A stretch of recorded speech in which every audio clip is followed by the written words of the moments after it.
लोकतंत्र कतना मजबूर बा, लोकतंत्र कतना मजबूर बा, लोग से तंत्र कतना दूर बा, लोग से तंत्र कतना दूर बा। आवते चुनाव जात पात के जहर घोराला, आवते चुनाव जात पात के जहर घोराला, कुर्सी खातिर संविधानों बदलल जाला। गोड़ लागत नहीं हेरा से अभिनंदन बरुआ के अपना कार्यक्रम जना के नाम है खूटा टोक के। इस देश में एगो बड़ा ही समृद्ध और दुनिया के सबसे विशाल संविधान बा। इस संविधान में समय समय पर संशोधन होला और संशोधन आम जनता के नाम पर कइल जाला। आम बात बोलचाल के भाषा में तो यह कहल जाला कि जौन संविधान में संशोधन भइल बा, वह आम आदमी के फायदा खातिर, उनका लाभ खातिर, उनकर जीवन स्तर सुधारे खातिर हो रहल बा। जब ये बात सही बा तो फिर एह बात के पलटल कैसे जाला? एगो आवेला पलट देला, दोसर का आवेला तो फिर ओकरा के मान जाला। आम व्यक्ति अगर कोई होखे तो ओकरा से गलती हो सकेला, लेकिन समाज से जब गलती होला तो ओकरा के गलती ना, ओकरा के पाप कहल जाला। खैर, हम कोनो ज्ञान बांटे खातिर नहीं आई। आज के विषय जौन बा वो विषय बड़ा गंभीर बा। गंभीर ऐसे हो गई बा कि का नरेंद्र मोदी जी, भारतीय जनता पार्टी और केंद्र में बैठल सरकार जौन बा ओकरा मुख्यमंत्री से ज़्यादा नेता विपक्ष के जौन हुई हैं राज्य के, उनकर ज़्यादा मान सम्मान के चिंता बा। जेकरा संगे एगो लंबा समय से सत्ता के साझीदार बाड़न, वर्तमान में भी बाड़न, का उनका से ज़्यादा विपक्ष के लोग उनका खातिर महत्वपूर्ण हो गई बा, या फिर एकरा पीछे रणनीति और राजनीति बा? ये बात के खुलासा के करी? जेकरा संगे अनैति हो रहल बा वो आदमी है बात के स्वीकार करे खातिर तैयार नहीं है। कहीं ना कहीं ओकरा कुर्सी के लालच बा कि अगर वो ए विषय पर रिएक्ट करी तो ओकरा कुर्सी छोड़े के पड़ी, जैसे 2013 में छोड़े के पड़ रहे, 2017 में छोड़े के पड़ रहे, 1990 के आसपास में नीतीश कुमार जी के छोड़े के पड़ रहे लालू प्रसाद के साथ। नीतीश कुमार जी पूरी तरह से एक फुल प्रूफ जौन कहाला वो नेता बनाने में कोनो दूराई नहीं है। उनका रणनीति, नीति, उनका क्रियाकलाप सबके कहीं ना कहीं लोग कायल बा। लेकिन नीतीश कुमार जी वर्तमान परिस्थिति में जे कुछ भी चल रहल बा ओकरा के देख करके जो चर्चा के में बा उसे यह लगा था कि कमजोर हो गई बा, जबकि सीट से तो कमजोर उनका के जरूर होके पड़ल बा, लेकिन काम मानसिकता में, रणनीति में, राजनीति में भी कमजोर हो गई बा। ऐसा देखे से नहीं क्या लागत। लेकिन कुर्सी के जब जब बात आवता, जब जब ये बात आवता कि वो एनडीए में रह करके और एनडीए के घटक दल के द्वारा ही अगर उनकर बात नहीं के सुनल जात तो एक मतलब बा कि नीतीश कुमार के पावर कम भइल बा। रुआ कभी कभी एक्सपायर दवाई ना देखी ले तो ओकरा खैला के बाद रुआ रोग तो ठीक होके चाहे मत होके, खराबी जरूर कर दी। तो का नीतीश कुमार जी के भारतीय जनता पार्टी एक्सपायर दवाई बूझ ले बा?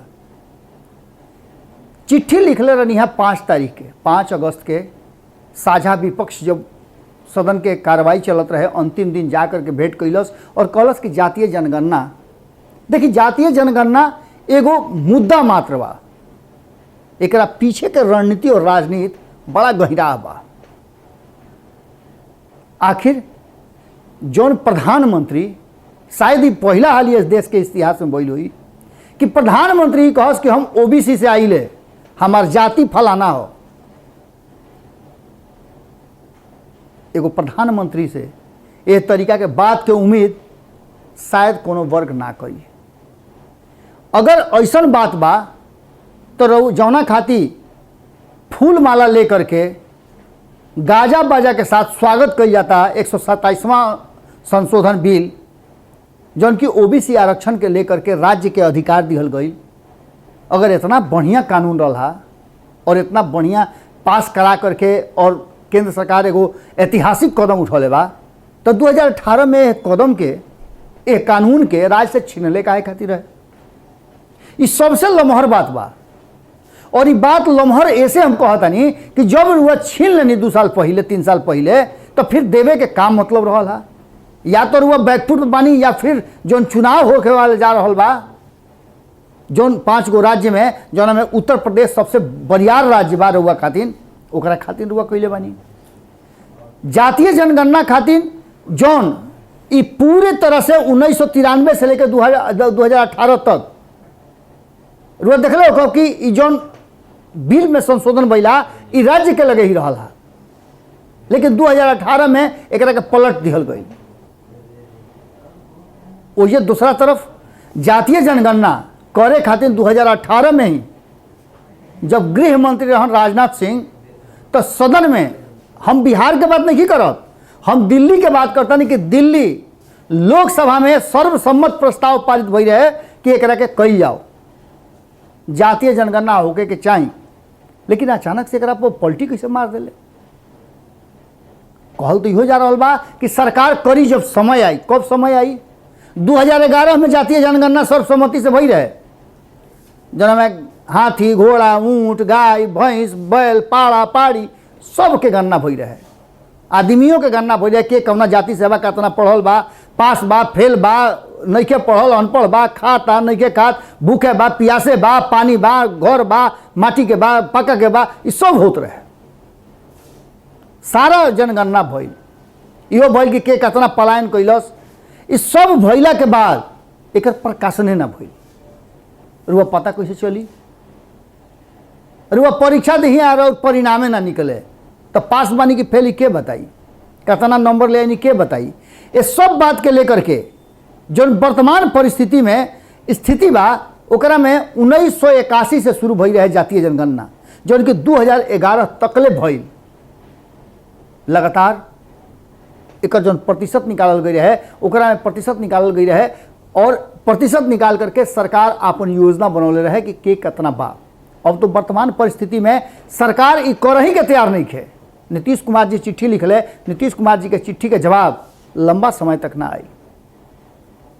जैसे ही तेजस्वी यादव चिट्ठी लिखले वैसे ही हो मच गई और तेजस्वी यादव के चिट्ठी दिल्ली पहुंचो, वैसे ही नीतीश कुमार के चिट्ठी में भेटा गई बा प्रधानमंत्री के। एक बात के सूचना आई 1 सप्ताह से भी बेसी समय में। यह बात के रुआ समझ सकता नहीं। जब दोनों तरफ से ताना तानी शुरू हो गई, एक दौर के बातचीत गृह मंत्री अमित शाह से नीतीश कुमार जी के सारा सांसद जाके मिलले, उतने ना भइल, दंडवत जाके कैले, दंडवत, और दंडवत कैला के भी परिणाम कुछो ना निकलल।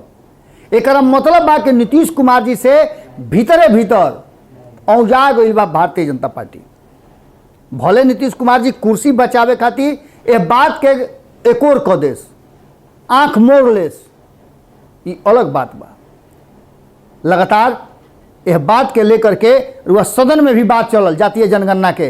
ललन सिंह जो नया नया अध्यक्ष बनल बान, वो अपन पूरा दमखम के साथ गरजले। उतने बात नहीं खे, बात इहो बा कि भारतीय जनता पार्टी पूर्ण बहुमत में बा, ओकरा जैसे मन करी वैसे कानून बनवा लेता। लेकिन ये विपक्ष के लोग का करता, रुआ बुझी कि लगभग 30 दिन तकले लोकसभा के कार्यवाही ठप रहल, काम होके में समस्या आ गई।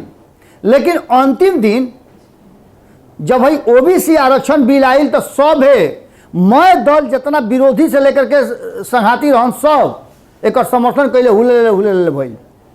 एक मतलब रुआ समझता नहीं कि या तो रुआ गाढ़ी कमाई के पैसा के ये लोग कुछो समझते नहीं के, उड़ा रहल बा हवा में, हर फिक्र के धुआं में उड़ाता चला गया वाला हाल बा। और आम जनता परेशान बा, कहीं बाढ़ बा, कहीं सुखाड़ बा, कहीं चमकी बुखार बा, कहीं कोरोना बा, कहीं पलायन बा, कहीं भूख बा, कहीं कुपोषण बा। ये सब के आंकड़ा आ रहल बा। जातीय जनगणना के बात के लेकर के दो तरह के बात आ रहल बा। एक आ रहल बा जौन खास करके जौन वर्ग सबसे अधिक बा ओबीसी, ओकर लोग के ही कहना बा कि जातीय जनगणना होके के चाहिए। भारतीय जनता पार्टी देखता कि जातीय जनगणना करा दे तो हमरा पर कहीं औगार मत आ जाए, हमारे वोट बैंक खराब मत हो जाए। भीतरे भीतरे ये खेला बहुत जबरदस्त चल रहा बा और ये खेला के कहीं ना कहीं विपक्ष और खास करके कहल जाओ तो बिहार के लोग समझ गई बा। बिहार के लोग यह कारण रहे कि 2019 से 2020 में, हालांकि वो घड़ी भारतीय जनता पार्टी भी संगे रहे, सब कोई मिल करके जातीय जनगणना करावे के प्रावधान और आग्रह कैले रहे। 2018 में ये बात के कह के भी मुकुर गई बड़ुए केंद्र सरकार। अब ये सब बात के लेकर के वर्तमान परिस्थिति में तेजस्वी यादव के चिट्ठी से हड़होड़ मचल और ये हड़होड़ मचला से ऐसा बुझाता कि नीतीश कुमार और मोदी के रिश्ता में खटास आ गई बा। अब ये रिश्ता बड़ी कमजोर पड़ गई बा, कारण कि एकरा पर बात शुरू हो गई बा। एकरा पहले भी 2015 में रुआ याद हुई कि आरक्षण ही वो मुद्दा रहे जौन मुद्दा के लेकर के भारतीय जनता पार्टी के सत्ता से दूर होकर के पड़ल। रुआ लोग एक दिन और कहले रही कि कहीं ऐसा तो ना कि भारतीय जनता पार्टी के जौन थिंक टैंक बा RSS, ओकरा ये बात समझ में आ गई बा कि नरेंद्र मोदी और उनका सरकार में ये कुवत नहीं है कि अपना काम के आधार पर वोट लोगों से ले सके। ये चलते नया नया हथकंडा, नया नया प्रयोग हो रहा बा जौन में OBC आरक्षण के फेरे खाली राज्य सरकार के वापस कई जा रहा बा। जब वापस कैले जाता 2018 में करे का जरूरत रहे। अब तो नया पेंच फंसा दिले बा भारतीय जनता पार्टी। भारतीय जनता पार्टी के खुल के कहना बा कि भाई हो, जनसंख्या नियंत्रण कानून पहले ले आवो, मैं समस्या के समाधान हो जाई। है जातीय जनगणना करावला कोनो जरूरत नहीं है, ऐसे समाज में विद्वेष फैली। अब देखे वाला बात बा कि एकरे आधार पर जहां एक तरफ तेजस्वी यादव के चिट्ठी जाते, नीतीश कुमार के चिट्ठी मिलने के सूचना होता करीब 8 दिन के बाद, तो वह बुझता नहीं कि बात का बड़ुए कितना सीरियस ये बात पर भारतीय जनता पार्टी से पूछब तो लोग ये कही कि प्रधानमंत्री तो केहू से भेंट करे ले, लाइन से सब लोग से भेंट करता रहे और नीतीश कुमार जी से ना भेंट करिए। अरे भाई तो काहे ना करी हैं, काहे ना कैले।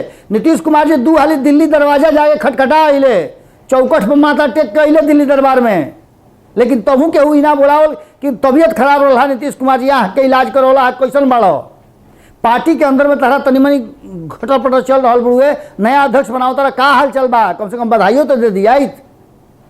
लेकिन बधाई तक ना नीतीश जी मंत्रिमंडल में शामिल भैला के देता रहन आ ना उनकर सहयोगी दल ललन सिंह के अध्यक्ष बनला के देता रहन। एकरा मतलब कि कैसन यारी, कमजोर पड़ गई बा यारी, एकरा में कोनो दुराय नहीं है। आ कहियो रात के सूत के उठब रुआ भोर में तो रुआ पता चली कि नीतीश कुमार जी जाते रहे राज्यपाल महोदय के यहाँ इस्तीफा देवे खातिर। कहीं ऐसा तो ना कि पूरा खेला तैयार हो गई बा और नीतीश कुमार जी चिट्ठी लिख ले रहन, वो चिट्ठी के एवज में उनका जवाब ना मिलला से तेजस्वी यादव से चिट्ठी लिखवाले आ चिट्ठी लिखवा के चेक कैले कि उनकर जवाब का आवेला। भारतीय जनता पार्टी बैकफुट पर अपना के देख करके नीतीश कुमार के चिट्ठी मिलला के बात कह के आखिर का कल चाहता, का साबित कल चाहता। ये पूरा सवाल कहीं ना कहीं उलझ गई बा और उलझ तो गई बड़ुए एनडीए के गठबंधन, एक संगे संगे उलझ गई बा बिहार के सरकार, कारण कि विकास के सारा काम ठप बा। बाढ़ से राजधानी के इर्द गिर्द लोग परेशान बा, तबाह बा, बर्बाद बा। फोटो देखले हो, वीडियो भी देखले हो, भारत लाइव वाला के लगातार देखा रहा बा कि लोग कितना परेशान बा। नीतीश कुमार जी खुद घूम के देख रहा बा, लेकिन कोनो असर नहीं है। लोग के माल जाल, घर दुआर, धन संपत्ति सब स्वाहा हो गई बाढ़ में। हर साल ही होला, कोनो नया बात थोड़े बा। लेकिन इस सरकार खातिन और खास करके कहल जाला कि अधिकारी खातिन सफ़ेद हाथी है, हर साल आवेला और लोग के घर भर के जाला आ कितना लोग के घर उजाड़ के जाला। ये सब बात के लेकर के सुनिया कि तेजस्वी यादव भी अपना क्षेत्र में गई रहे हैं नाई से घूमे खातिर, तो ये तो पर्यटने न हो, पर्यटन करस, कारण कि बस राघोपुर एगो डूबल बा और तो कहीं डूबल नहीं है। आ नीतीश कुमार जी जो घूमता रहे ओकर अधिकारी लोग का करता रुआ बुझाते बा। अब ये सब स्थिति में लेकर के नीतीश कुमार जी खातिर एगो वक्त आ गई बा कि उनका कोई बड़ा फैसला लेवे के पड़ी और ये बड़ा फैसला बिहार के भविष्य के देखते हुए लेवे के पड़ी। वर्तमान तो खराब हो गई बा, अब भविष्य भी अगर खराब हो जाई तो जौन इतिहास बा उ माफ़ ना करी।